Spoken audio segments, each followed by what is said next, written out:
Ini kubva ndiri mudiki ndakararama upenyu hwekutamburira. Ndakatanga kutambura ndiri mudumbu raamai vangu. Hanzi baba vangu vakandiramba ichiri nhumbu. After ndazvarwa, amai vangu vakatanga kundiriritira vari single mother.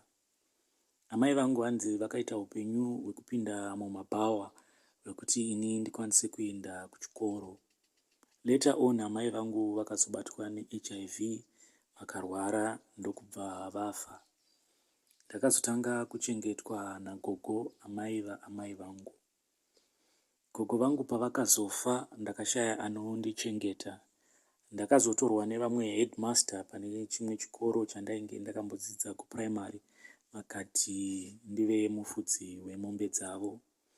Headmaster vaya vakazondinzwira tsitsi, vakati vanokwanisa kundiendesa kuchikoro asi ndinenge ndichivashandira ndisingapiwe mari. Ndaiti makuseni ndovhurira mombe ndomhanya ndoenda kuchikoro. Ndichingopedza kuchikoro ndopfuura nekumafuro ndofudza mombe ndozodzoka nadzo. Asi Mwari vakandinzwira tsitsi, ndikakwanisa kupasa chikoro changu. Ndikanyora form 4 yangu ndikapasa, ndikanyora form 6 yangu. Ndakazoenda paUZ ndikatanga kuita kosi yangu. Ndiri paUZ ipapo ndipo pandakazosangana neumwe musikana. Musikana uyu kusangana kwandakaita naye akandipa lift.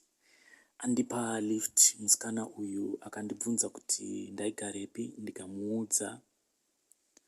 Ndakazoshamisika neimwe weekend ndichibuda pamba pandairoja ndikaona paka motikari.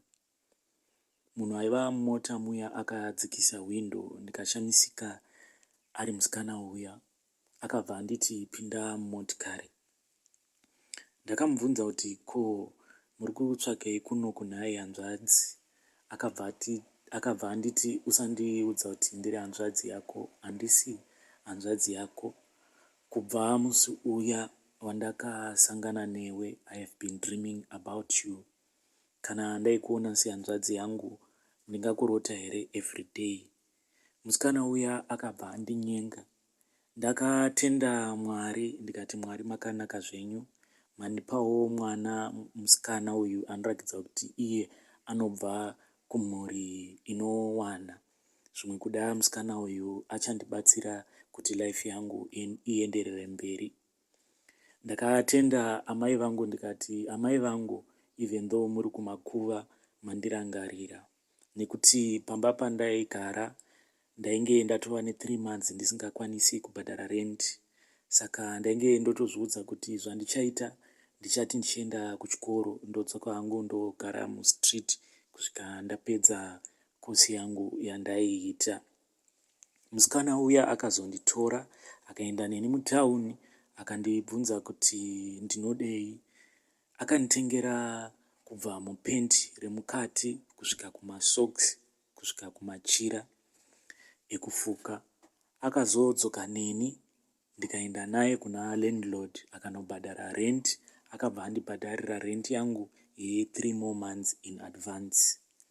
Musikana uya akazondisira foni yake, akangobvisa line rake, akati ini ndichanotenga imwe foni kumberi, ndipo patinenge tichizocommunicate. Ndakatanga kucommunicate nemusikana uyu. We were so in love. Asi chaindinetsa, musikana uyu every time pandaida kuti ndihave sex naye airamba. Pese pandaida kuti ndihave sex naye airamba. Asi nerimwe remazuva akazonditi I am moving out, ndatenga imwe imba kuMount Pleasant. Kana uchida ndiperekedze, ndinokurakidza. Takaenda kumba iya tikatoona kuti imba iyi there was still furniture inside. Akabva afonera vanhu vefurniture removal vakauya vakarimova furniture iya. Akati furniture iyi ngaiendeswe kustorage. After some few months, musikana uya akazondisendera message akati ndikuda kuti ndigare newe because I feel alone ndiri ndega muzimba rakakurisa kudai. Ini I was so happy because musikana uyu ndanga ndakutomuona semukadzi wangu. Ndakaenda kumba kuya netumonaki twangu. Ndasvika paya ndakapiwa a very warm welcome. Asi musikana uyu akazondipa maconditions. Akati pamba panapa, there are certain rooms that you are not allowed to enter. And also ndichitarisa yadhi yepo yaiva isiri clean, pachiratidza kuti hapana kana mushandi, iye anga asina kana house girl. Ndakamubvunza kuti kozvaune mari sei usingatsvaki garden boy kana house girl. Akandiudza kuti iye she just doesn't want a lot of people around her. Ndakabva ndamupromisa ndikati sezvo ndiri your man, from now on I'm going to take care of you. Payadi panapa ndichapachenesa, I can even be your maid. Apa ndainyengerera because musikana uyu airatidza kuti ane mari dzake. So ndaiti ndichingobva kucollege zvangu ndobva ndapinda muhovhorosi ndototanga kumowa lawn, ndichidhiga ndichiisa mibhedha yemuriwo. She was so happy with me. Then one night akazondiudza kuti she's ready to have sex with me. Musi uyu takahave sex and it was so wonderful. Asi chakandinetsa ndechekuti musikana uyu all along sei aindirambidza kuti ndiite bonde naye, because I discovered kuti anga asiri mhandara. But chakandinetsa ndichingopedza kuita bonde naye, musikana uyu akabva ati I can feel it kuti watsamwa kuti wandiwana ndisiri mhandara, but it's a long story. Ndakazama kumuvhara-vhara, but musikana uyu aita kunge ari kuridha pfungwa dzangu. Zvese zvandaitaura mumwoyo mangu aibva andiudza kuti usanetsekane hako. Handina kumbogara ndarara nemunhurume. I don't know why kuti ndisina kubleed. Anyway, semunhu ainyengererawo musikana ane mari dzake, ndakaramba ndakangobatirira paari. Musikana uyu akazondiudza kuti she inherited all this wealth from her grandmother vaiva kuUK. Akabva andiudza kuti kosi yauri kuita haifei yakakuitisa mari muZimbabwe sezvo zvinhu zvakaoma. Akabva andiudza kuti ndinoda kuti uzomaneja mabusinesses angu, saka ndichangokuitisa a short course yebusiness management. Ndakaita sekudaro ndikatanga kushandira musikana uyu. Zvandaita ndaiti makuseni ndomuka ndobva ndaina hembe dzake ndobva ndadziisa paanenge achida kuenda kubasa. Ndobva ndadhiraivha ndoenda ndonomusiya kuofisi kwake, inuwo ndodzoka ndoitawo zvine zvichidiwa pamba. Takararama sekudaro. Asi chakazotanga kuitika ndechekuti ndakatanga kuhevha mamwe madreams ekuti ndanga ndisinganzwisisi kuti madreams awa anorevei. Dzimwe nguva ndaiti kana ndakarara masikati ndiri ndega mumba umu, ndairota musikana uyu achita kunge atopinda pagedhi nemotikari yake otoburuka obva apinda mumba.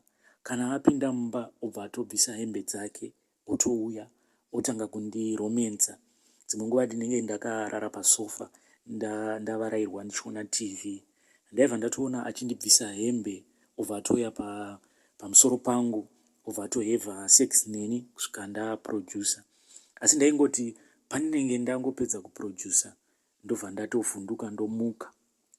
Asi ndaiti pandinenge ndamuka, kana musikana uyu kuhope dzangu kana anga andibvisa shoti, ndaitoona shoti rangu kuti riri mumabvi. Kana anga andibvisa hembe dzese ndiri kuhope, ndaitoona ndisisina kana chandakapfeka. One of the days ndakazomubvunza kuti shamwari, ndiri kuhevha newe sex physically each and every day, because musikana uyu anga asina zuva remahara. Every day achidzoka, each and every night aitoda sex. Even ari kuma-periods aitodimanda sex. Aindiudza kuti iye she's very hyperactive, so even a libido yake aiti iri very high, saka ndinoda sex every day. Ini ndainge ndichingomudawo akadaro, so ndainge ndatozvijaira. Ndakamuudza ndikati shamwari, tarirawo kuti I'm having sex with you every day, but usiku kana masikati ndiri kukurota futi ndichiheva sex newe. And after ndakurota ndinotomuka ndichiona ndakazara masperms, zvinoratidza kuti ndandichiheva sex nemunhukadzi. Musikana uyu akabva andiudza kuti it's a sign yekuti unondida. Akabva atouya pandaive ndakagara, akabva agara pamakumbo angu, paatanga kundikisa, paandiudza kuti I am so happy. Every woman out there anotoshuvira kuti murume wake arote achiheva sex naye. Takatanga kutokisana paya patabva taheva sex. Then one night ndakazoita unge ndiri kurota, ndaita unge ndiri kurota ndichita unge ndakasvinura. Ndakaona musikana uya achimuka pamubhedha patainge tiri. Akabva aenda paiva necloset yaigara hembe dzake. Akavhura closet bvabva aburitsa rimwe gauni. Gauni iri raive rakagadzirwa neumwe mucheka. Mucheka wacho waita unge unotsvedza uchipenya, asi waiva wakaita red. Kala iyi yered yanga isiri kala yered iri normal, but dress iri raita unge rakanyikwa muropa, ndo zvazvakaita red yacho. Musikana uyu akabva atora chimwe chuma abva atanga azvimoneredza muchiuno chake nechuma. Chuma ichi changa chakareba zvokuti chaibudikira nemudress. Akabva atarira pandainge ndakarara, bva aona kuti achida kumeka sure kuti ndainge ndakarara zveshuwa here. Ini ndakangopretenda as if ndainge ndakarara. Akabva atanga kufamba achienda mune imwe room yainge akandiudza kuti ndisafa ndakapinda muroom imomo. Ini ndiri kuhope kudaro ndakabva ndatanga kumutevera. Ndichimutevera kudaro, iye ndakanomuona ari muroom muya ainge akapfunya chisero. Akapfunya chisero ainge akapoteredzwa nemacandles. Macandles awa anga akamixana macolors, pane ered pane eblack. So ari pakati pemacandles awa ainge akabata imwe dinner plate, asi plate iyi yaiva yeblack ine zvinhu mukati.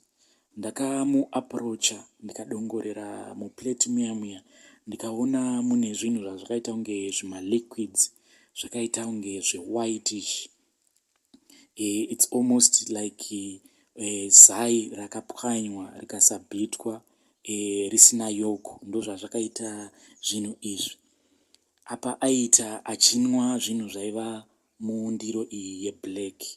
So later on pane chinhu chakaita unge chandiudza kuti zvaari kunwa masperms ako.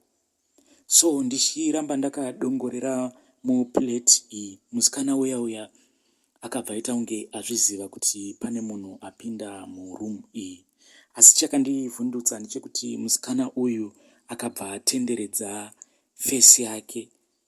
Chinhu chakangotenderera paface yake, chinhu chakangotenderera pabhodhi yake yaingova face. Yakaita zvekutenderera as if yanga isiri connected kubhodhi yake. Ndakabva ndavhunduka ndikatiza muroom iyi ndichibva ndapepuka. Ndichipepuka kudaro ndikabva ndaona musikana uya kuti iye aive akamira at the edge of the bed. Akamira at the edge of the bed kudaro, akabva atanga kundituka achipopota. Akatanga kundiudza kuti you are very unfaithful. I have discovered kuti you are cheating on me nevamwe vasikana vekuUZ. I have found out. Ndakazama kumubvunza kuti do you have proof yekuti ndiri kukuchita? Akabva atoti right now pack your things and go. Ndakazama kupfugama ndichimudza kuti ndinokuda all my life, ndiwe wega musikana wandangoita naye sex, please usandidhampa seizvezvi, I really need you. Zvaita sekudaro musikana uya akamhanya kukitchen vaanotora banga. Ende ndichimutarira mumaziso make, I could see kuti there was something inside here, and iye ainge atori possessed. Akandiudza kuti ukasabuda mumba mangu izvezvi ndinokucheka ndikakubika ndikakudya. Ndakanzwa hana yangu ichirova, ndikatanga kurongedza hembe kuti ndibude. akabva andiudza kuti munomu uri kubuda usina anything, zvese zviri munomu zvaunazvo ndini ndakakutengera. Akandiudza kuti munomu uchangobuda nehembe dzawakapfeka chete. Akabva andikandira rimwe jini, akandikandira bhutsu neT-shirt, akabva atibuda mumba mangu uende. Ndichisvika kugedhi ndakatanga kuchema, but anyways ndikabva ndazviudza kuti harisi dambudziko, kurambwa hakuna kutanga neni. Ndakazotadza kuenderera mberi nechikoro, ndikabva ndabuda muZimbabwe ndikatangawo kushandirawo muSouth Africa. Ndichishanda kudaro ndakazosangana neumwe mukadzi ane vana vake, ndikabva ndamunyenga because ndenge ndazviudza kuti ndava kudawo kuti ndive nevana. But chakandinetsa mukadzi uyu, ndakaenda naye kuchipatara akanobviswa family planning. Mukadzi uyu even though aiva mukuru kwandiri, aindiudza kuti zveshuwa arikuda kuti andiitire mwana. But I have tried kuti ndimuitise pamuviri, but zvaramba. Taenda kumadoctors, but ndiri kuudzwa kuti everything is okay with me, but nhumbu iri kuramba kubata. Ndakambosuspecta, ndikafungidzira kuti apa mukadzi uyu sezvo ari mukuru kwandiri ari kuita achinwa mapirits behind my back. Ndakabva ndaenda kune umwe private doctor ndikamurondedzera situation yangu, ndikamuudza kuti ndinoda kutesta mukadzi uyu kuti haana here family planning yaari kushandisa behind my back. Then mukadzi uyu handina kumuudza kuti kwadoctor tiri kuenda kunoita sei, ndakangomuudza kuti tiri kuenda kunoitwa matest. Takaenda kwadoctor vaya tikaitwa matest aya, then doctor vakazondifonera vakati uya utore maresults ako. Doctor vaya vakabva vati mukadzi uyu haana kana family planning yaari kushandisa. In fact, the day ramauya pano, mukadzi uyu was ovulating. Machances ake ekuti abatire pamuviri were very high. Makamanage here to have sex on that day. Ini doctor ndakabva ndatovaudza kuti yes, takatohave sex madays iwawo. Doctor vaya vakabva vati then kana makahave sex, ngatichimirira kupera kwemwedzi tione kuti maperiods ake achaita sei. Mwedzi uya wakapera, ndakanzwa hana yangu ichitsemuka, mukadzi achindiudza kuti please nditengerewo mapads because ndaenda kumaperiods. Asi kuenda kwandaita kumaperiods ndiri kubuda zvinhu zvakaita kunge zvibhora zveblack, in which I suspected kuti maybe it was a miscarriage. Asi kuti ndimuudze mukadzi uyu wandava kugara naye kuti munhu wandakambotanga kugara naye ndichiri kuZimbabwe aiva musatanist, aiva akaromba, ndinoona zvichindiremera. Ndiri kungorarama hangu ndichingopretenda to her as if all my life yangu yange yakangomira zvakanaka.